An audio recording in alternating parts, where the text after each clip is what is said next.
video, we are going to talk about we're going to cover section 4, which is intercepts. So as we have seen through this unit, intercepts are where the graph crosses the x or the y-axis.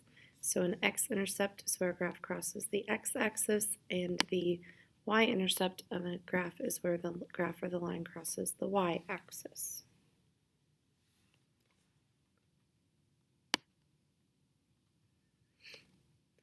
To find intercepts algebraically, we're going to plug in 0 for the opposite variable and solve. And again, when we plug in 0, that is finding the value on the opposite axis. So as we've been progressing through the unit, we've talked about these types of problems in context. So if I'm selling t-shirts and shorts and I have a certain amount of money and I sell 0 t-shirts, how many shorts can I have? And vice versa. So now that we don't have that context in these 4 examples, let's practice plugging in 0 for each variable. So in example number 1, we have 3x plus 4y equals 24. If we want to find the x-intercept, we're going to plug in 0 for y. And so if we write that all out long ways,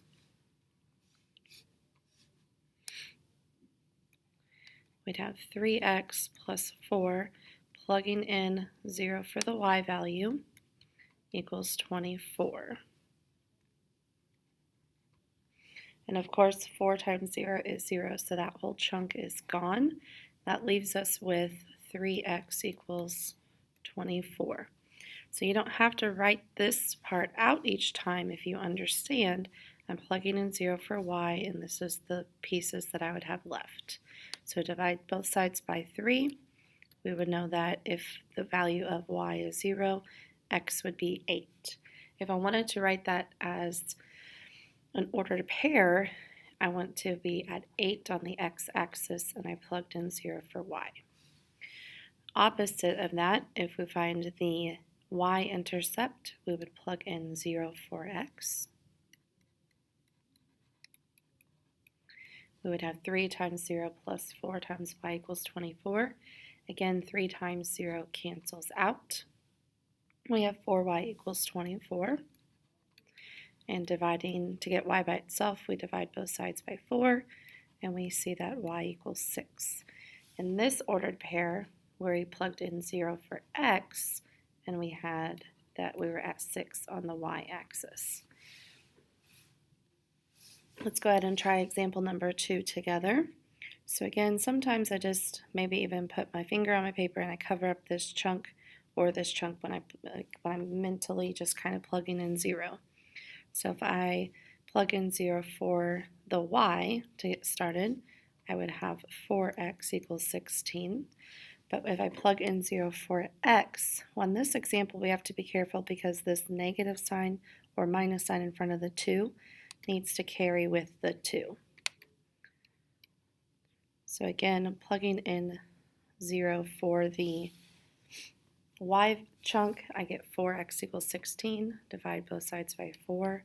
X has the value of 4. Whereas on this problem, or this half of the problem, we have 0 in for x. We're left with negative 2y equals 16. Divide both sides by negative 2. Y is negative 8. And again, if you wanted to write those as ordered pairs, we'd have 4, 0, and negative 8. Excuse me, 0, comma, negative 8.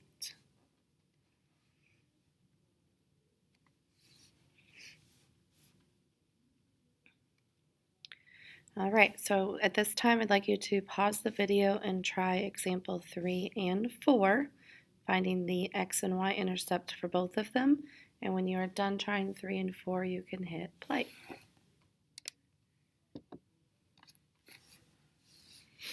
All right, so let's go ahead and look at example number 3. If we plug in 0 for y, on this problem, we're going to have negative 2x equals 20. Divide both sides by negative 2. X is going to have a value of negative 10.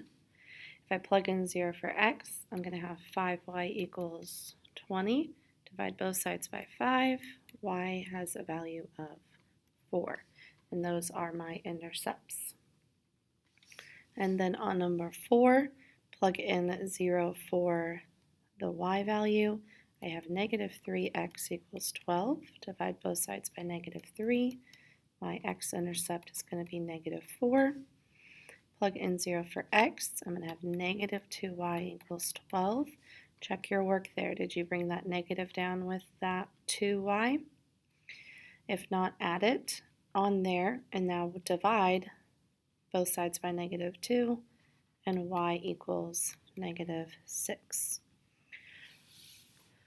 So finding intercepts is relatively straightforward, plugging in 0 for the opposite value. And how can we remember that? If we're trying to find a intercept, we are going to be on the axis. Remember that the opposite value is going to be 0 when we're on the axis, and so that is why we plug in 0 each time to find those intercepts.